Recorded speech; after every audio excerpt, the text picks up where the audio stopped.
One of the most fun things about being a follower of the Dark Gods is the fact that you get to look at everything that's loyalist and see how you can corrupt it in their name. Like most Chaos devotees, the moment I saw the Saturnine set, or pretty much anything that comes out of the Horus Heresy, I saw potential. And like a lot of people, I was eyeballing the Saturnine goodies and trying to work out what I could do to corrupt them, to defile them. And like a lot of people, I saw those Terminators and just thought, those guys would make some good obliterators. So in today's video, I'm going to be talking you through the process I went through to create my very own Warp Touch Saturnine Terminators who've been overcome with the gifts of the gods, and hopefully give you a little bit of inspiration for your own Kitbashes as well. Okay everyone, welcome to the video. So as you can see, I have completed the Kitbash for these two chaps. I'm going to talk a little bit through what it is I did with each one, how I came about the ideas that I've come about with. They're nothing too spectacular, but I'll give you some pointers on things that I thought worked well, things that I would maybe do differently if I had another go, all of that. Now, by no stretch of the imagination am I the best painter or sculptor in the world, so these are what they are, but there are those of you with much better skills out there than me who could probably do a better job, but this might help you with some ideas for your own. I'll also talk a little bit about the paint scheme. These are a Black Legion set of models. That's my primary army, although you'll notice they don't look like your standard Black Legion. I'll go into what that is later on. Now, I'll start with these one at a time because my camera doesn't like to focus on more than one thing. It just absolutely shits the bed. So here we are. So here's the first one, and this is the first one that I put together. So when I started doing this, I built the shell of the Saturnine Terminator, and I wanted to work out what I could do a little bit differently. I was also interested in kind of trying to do a similar pose to the existing obliterators in terms of that kind of almost punchy hand, although I didn't quite achieve that with this one. But I also remembered the whole shoulder-mounted gun look, and that's kind of what I was going for here as well. I wanted to go with those kind of fleshy legs poking through all of the armor, that kind of thing. Just, you know, really dig into it a little bit. So the first thing I did was I built the shell, like I said, and then I wanted to look for some guns to put on the shoulders. These are just kind of heavy weapon sprues that you would get from pretty much anywhere, you know, things like Havocs, all those kind of stuff. They're brilliant for that. Your standard Chaos Space Marine models will have tons of these kicking about, so if you collect the army, I'm sure you'll have tons of these bits floating around.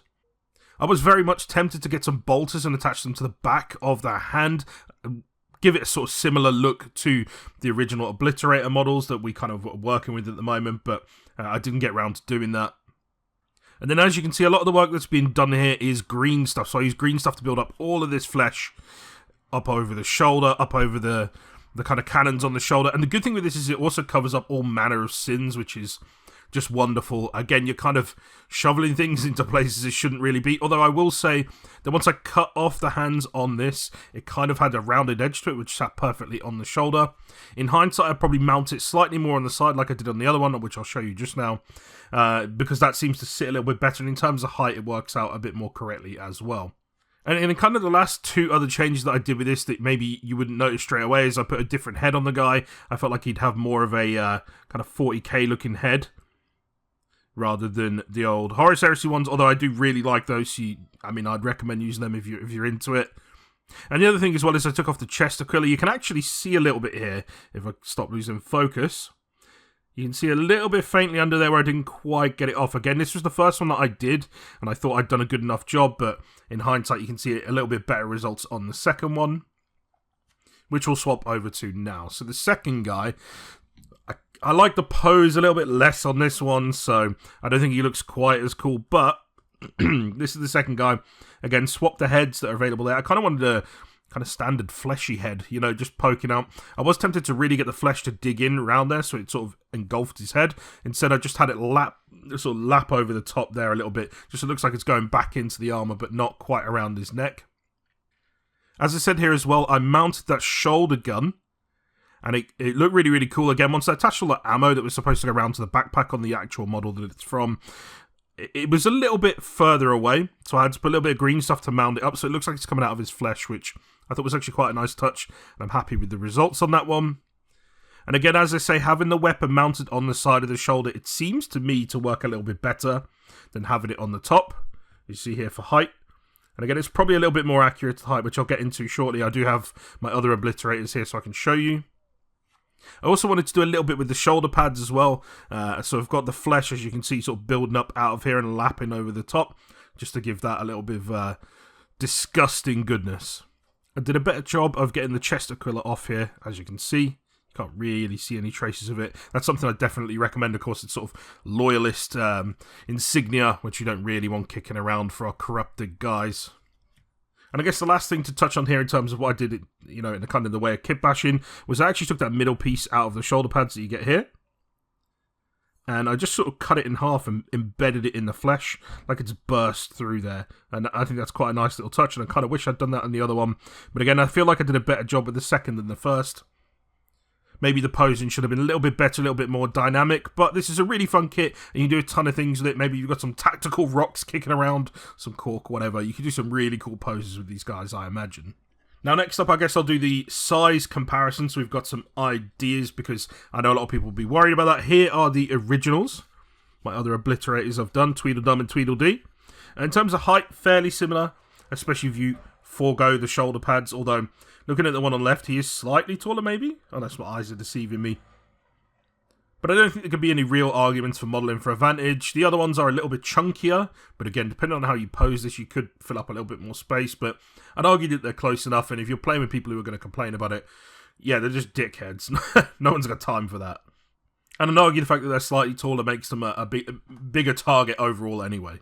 So again, for size comparison, absolutely happy with that. Here's my other guy. I'll just slip him in at the side here, just so you can see. Heights are all pretty similar. Again, can't focus on too many things at once. It looks a little bit shoddy, but the point remains. These look fine in terms of height and everything else. So happy with that. Again, the same base size. There's no issues there. Nothing to stress about. Now, in terms of paint schemes, I'll just have a quick run over what I used for these. So, if you want to get the original inspiration for this, is a guy called Brushstrokes. You've probably seen him if you're into your painting videos. Wonderful, wonderful painter. Highly recommend going to check him out. And I'll put a link in the description to the original video. He did a Black Legion Terminator with these kind of metallic black going on, which under some lights, I mean, you can't really see it on here because it's so bright, but under some lights it looks more like a black, and then under other lights it looks more like this, just a dark steel colour, which is effectively what it is. Looks really, really awesome. I'm a big fan, and in fact, it's how I've painted all my armies. You can tell, based on my other obliterators, they've all gone for this colour scheme. Now, I will say, if you're planning to do your army in this way, it is absolute agony. It is really just painful to do. All of these metallics, it can really grind you down, but it does look awesome when it's all together on the tabletop. So, it's one of those things, if you're willing to overcome that to have what looks really cool, then yeah, maybe something you could look at doing. Anyway, in terms of that scheme, so we start off with the actual kind of base metallic colour for the armour, and that is Dark Star Steel. So that's this one here. And this is what I use for all of the armour panels.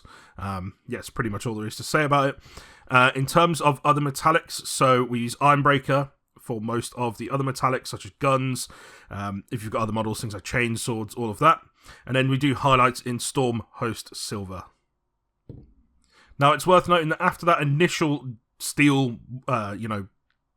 paint job, we then slap on some non-oil, of course. I usually leave this towards the end until I've done all the other metallics, because I'm going to highlight a lot of this. I'm going to wash it a lot at the same time, and then I can do highlights afterwards. Now, if you do need to do any actual blacks, I tend to use Black Legion. The contrast paint, that's really cool, especially for things like the little ribbon that you get underneath the necks, or in the soft joints and things like that on actual Marines. And that sits in there just nicely, and then picks out the tops and the bottoms of those. Just gives it a little bit of depth and enough to just kind of cover the insides there. As for the golds, I use Vallejo Old Gold. So this is the one we use here. Shade is done with Seraphim Sepia. Pretty standard. It just gives it a little bit of warmth, which I really, really like. And then we do highlights in Liberator Gold. Now, onto the actual flesh. So for the flesh, I did Guilliman flesh all over. I'd used a base of Pallid Witch Chalk, because, yeah, it turns to chalk. I didn't have any whites kicking about. I usually use Prokill bold titanium white, but I'm just about running out of that, so I didn't use it in this case, and it worked absolutely fine. So yeah, we go over with Gilliman Flesh, and then what I did was I watered down, added some medium to Carroburg Crimson, and then used that all over the flesh, just to give it a sort of bruised bit of work going on. And then I went back over with Carroburg Crimson on its own. I mean, the first lot I did really water down, maybe down to like a glaze consistency a little bit more, or maybe a little bit stronger than that, but that sort of thing. And then what I did is Carroburg Crimson, I went around the darker patches, places around the edge of the flesh, like here, anywhere it would touch stuff, like where it's been stretched around the gun, and then I just went over with straight Carroburg Crimson just to give it a little bit of depth there. You can do 1 or 2 layers of that just to taste, but that served me quite well. And then I dry brushed over it with Cadian Flesh Tone just to bring the colours back, because it was looking a bit too purple, a little bit patchy from the green stuff work. So yeah, that worked quite nicely. I'm relatively happy with the overall results. And in terms of the rest, so obviously on this guy, we've got a bit of plasma weaponry going on, we'll call it that. I don't know what the actual word is for it, because I don't play the Horus Heresy tabletop. But yeah, we did the kind of bog standard, went over it with white on here, covered it in Magma Dross Flame.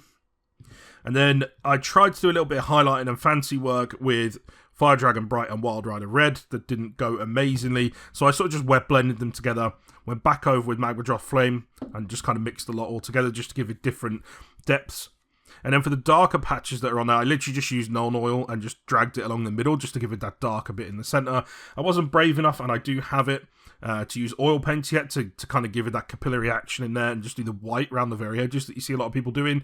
I do have those, I just haven't had the confidence to use them yet.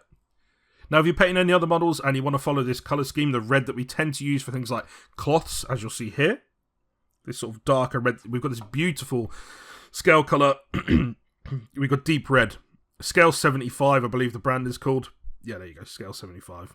This red is absolutely wonderful. I don't know about their other paints, I've heard mixed reviews, but that one in particular works really well. I tend to do that and just Nuln Oil over the top as standard. And then for the base colours, just Astro Granite with a bit of Nuln Oil over the top again, basing to taste. But yeah, everyone, that's pretty much it. I just wanted to share these with you and give you kind of an idea of what I did. Maybe it helps you in some way. Yeah, I just thought I'd share my ideas and see what you think. I'd also love to hear if there's anything else in the box from Saturnine that you've used yourselves to Kitbash into some chaos goodies. Definitely let me know about those down in the comments. And if there's anything you do differently or any kind of recommendations for anyone else that's looking to do these themselves, definitely drop those in the comments as well. If there's anything you're looking for from the video, there'll be some affiliate links down in the description to help support the channel if you go and click on those, and you'll get these things, usually with a pretty healthy discount. It's a kickback for the channel, and it's no extra cost to you. But anyway, viewers, that's enough waffling on from me. Thank you very much for coming along. I do appreciate you being here. And of course, if you want to see more of these kind of videos, definitely let me know down in the comments, and I'll put a little bit more effort in. Don't forget to subscribe, and I will see you in the next one.